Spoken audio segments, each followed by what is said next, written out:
Hey everyone, welcome back to the third and final part of the Perfect Budget Nanoscape series. Today we're going to be talking through the maintenance routines and schedules that you can follow to keep this little nano tank looking stunning. Let's get into it.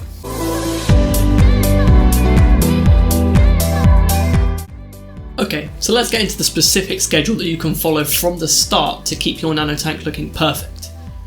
Starting with week 1. On week 1 of a freshly set up planted tank like this, while using an active nutrient rich substrate, you're going to be wanting to do a 50% water change every day for the first week. This is going to make sure that you don't get any nutrient buildup in the water too much. That super nutrient rich substrate is going to leak a lot of nitrogen and phosphate into the water, and these nutrients when in excess are either going to cause damage to your plant if they get too high, or they're going to help feed algae because the plants can't take up all of those nutrients that quickly when they're transferring from their immersed state to their submerged state. That 50% water change is just going to help to make sure that you don't get too much buildup. If it does build up too much, you will probably notice a bit of an ammonia bleach smell to the water in your tank. That's a good signifier that you should be doing a water change. You're not going to fertilise at all at this point because there's so many nutrients packed into the water. Moving into week 2, we're going to be doing a water change, 50% water change every 2 days. And again, this is just going to be to stop nutrient buildup, but at this point, the leach of the soil is going to start to fall off slightly, and this means that we don't need to do a water change quite as frequently. Again, we're not going to be doing any fertilisation, and we're going to be looking out for any signs of algae so that we know whether we need to be doing more water changes or not. Just be observant. Moving into week 3.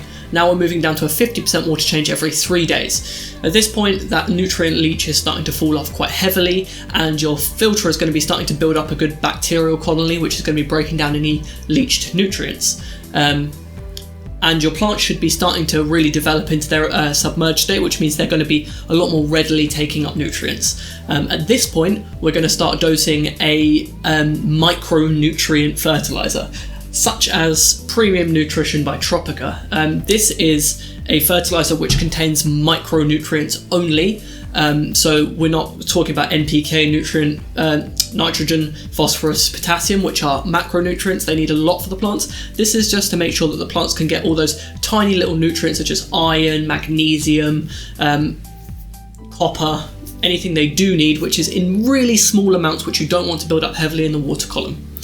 Moving into week 4. At the start of week 4, I do a 75% water change to get out any built up nutrients. At this point, I also maintain my filter slightly, drain all the water out of the filter, take the media out, give it a wash in tank water. Don't rinse it in tap water because you'll kill all the bacteria. And then fill the tank back up, and I start dosing with a complete fertilizer, such as TNC Complete. Now this contains all of those micronutrients and the macronutrients, because at this point your soil leaches start to fall off and you do want a good buildup of nutrients in the water column for the plants, because that's where a lot of their nutrition comes from, as well as the roots. And this is just going to mean that your plants grow nice and healthy and strong, and that this is going to help to fight algae. It's kind of counterintuitive that you want to dose more nutrients to stop algae, but if at any point that nutrient level falls off and your plants struggle, that's when algae can strike. And so that's what we're going to do. I prefer a daily dosing system, so I take the recommended weekly dose and I divide it up into a daily dose. That way you never get a bottom out of nutrients. If you dose at the start of the week, what can happen is towards the end of the week, the tank runs out of nutrients, and at that point the plants struggle and algae can take over. So daily dosing means that you never actually have that, and then we use from there on a weekly 50% water change once a week, just to make sure those nutrients don't over build up and start to pollute the water column. And so that's going to be our maintenance schedule for the first 4 weeks, and then weekly after that, again, just a 50% water change once a week, and then once every month I do a 75% water change and maintain the filter just to keep it nice and clear. Always with tank water, never with water from the tap, because that will damage the bacterial colonies. From there, we're going to be moving in close to the tank so I can show you some specifics in terms of maintaining ways to make sure you don't get too much algae build-up. Again, with these kinds of tanks, planted tanks, you're usually keeping something like shrimp, and if you are, then having a bit of algae build-up and a bit of biofilm build-up is good for when you first introduce the shrimp, because they're going to feed on that.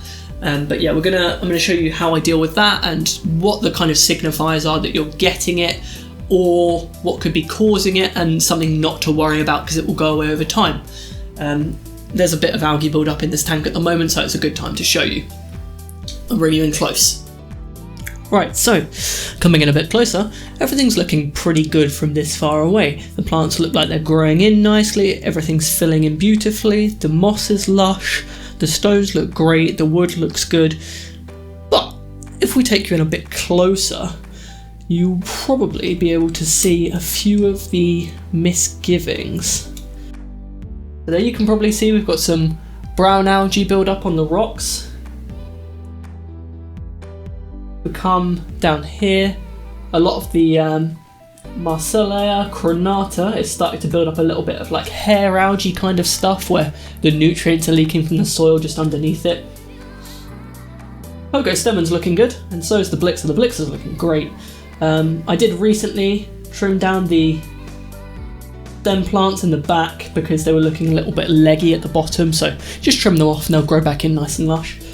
And then if we come up here, you can maybe see just there, we've got some like brown hairy algae coming off the rocks and the wood. This is probably just where some nutrients is coming off the rocks and the wood. It will be fine, we'll just clean it off and everything will be great. So let's get into showing you how we go about that.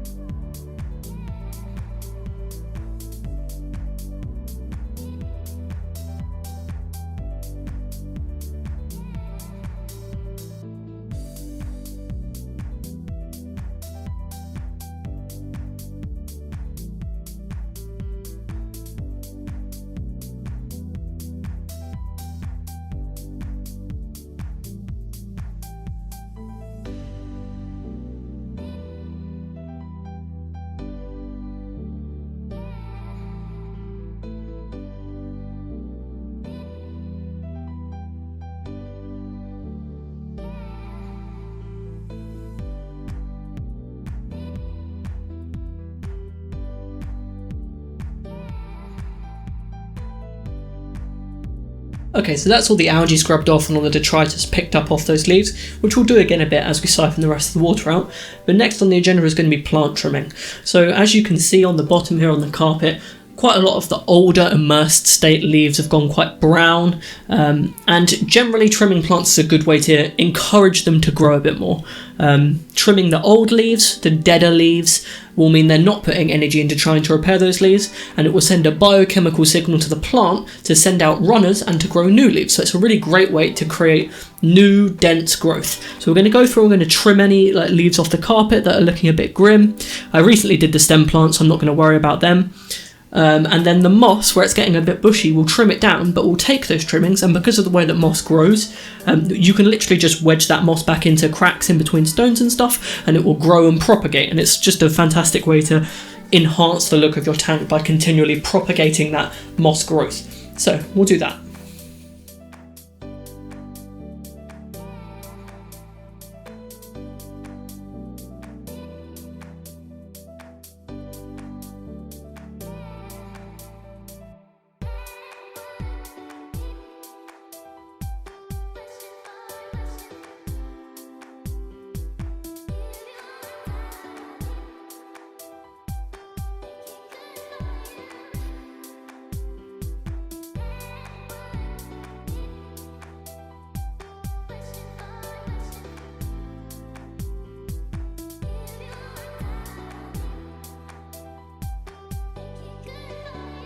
Okay, so that's the trimming done.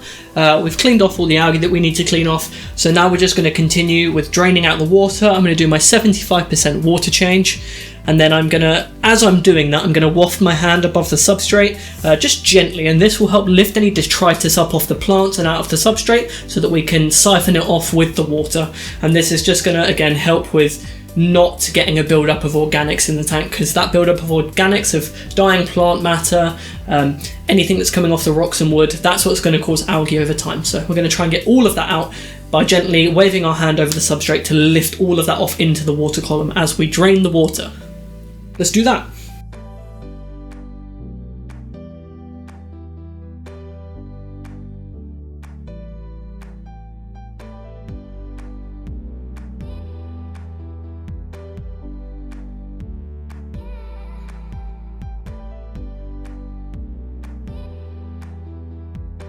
Okay, so all that's left to do is to refill with water. And here we have my super secret special weapon for water changes, which is just a bog standard low flow water pump. This one's 800 litres per hour, but it's not particularly strong, so it's fine. Attached to some simple tubing. It was actually an old siphon tube. And then on the end I've got a fairly fine sponge that's just hair banded to the end, and this is just going to break up the flow as the water comes in, and it means we're not going to disturb anything in the tank. Gonna drop that in the water. Got some dechlorinated water. Dechlorinating with any kind of dechlorinator you have is fine. I'm using Tetra Aquasafe.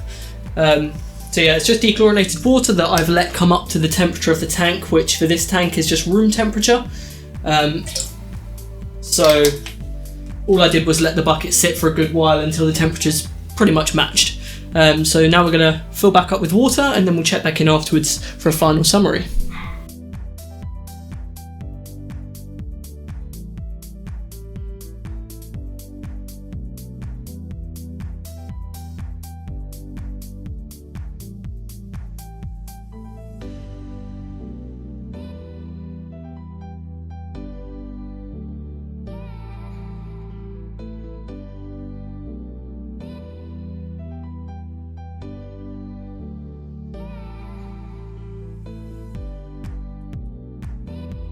Okay guys, we're completely filled back up with water. All that's left to do now is I'm going to rearrange the sticks a little bit so they're back in the right place. That is looking pretty good. And then what I'm going to do is, there's a lot of scum floating on top of the water from where we've disturbed everything. So I'm just going to take a paper towel, lay it on top of the water, move it around slightly, and as that absorbs water, it will pick up a lot of that protein scum from the top of the water, and that does a lot of that job for you. Nice easy way to remove the protein film from the top, because you don't want too much of that. Makes the water go anaerobic and you get all kinds of bacterial issues. And then I'm just going to use a net to remove any of these floating bits of plant.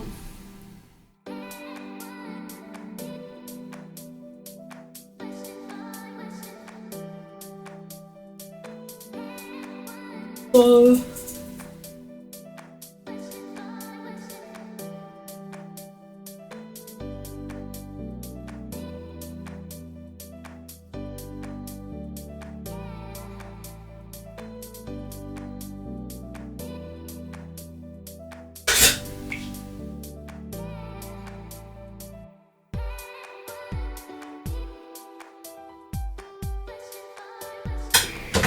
and there we go, it's all ready to go. Just give the front glass a bit of a wipe, just some clean water.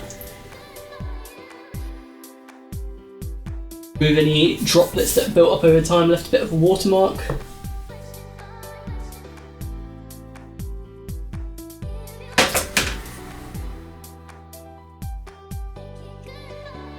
Bit of a big towel to do this with, but what you have.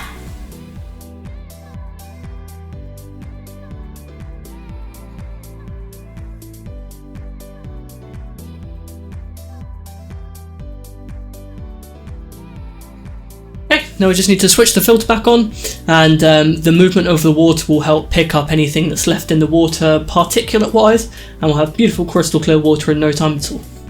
Alright guys, that's us done for today with the maintenance and the schedule and everything that you can do to keep your tank looking perfect. The final thing that I'm going to mention is that my filter outlet is always positioned so that it's disrupting the surface of the water. This is so that you get a good exchange of oxygen and carbon dioxide between the air and the water, so that the water is constantly staying saturated with those two gases so that the plants can grow healthily. And a good concentration of oxygen is going to help prevent too much algae, and a good concentration of carbon dioxide is going to help the plants grow more healthily. And that's a really important factor that I think a lot of people miss out on. Like, surface agitation in a planted tank is not something that you can just forego because the plants are there creating oxygen. You still need that surface agitation. So I want to thank you for watching today, guys. If you enjoyed the video, don't forget to leave a like and a comment about what you thought of the tank, how it's growing in, and the maintenance schedule. If you try it out, let me know if it helped you and whether you enjoyed using that kind of schedule. Don't forget to subscribe to see when I release more content, and if for some reason you haven't watched the previous 2 parts of this series, the setup of the tank and the hardscape and planting, make sure you go back and watch those. I'll leave a card at the end. Thanks for watching, guys. See you in the next one.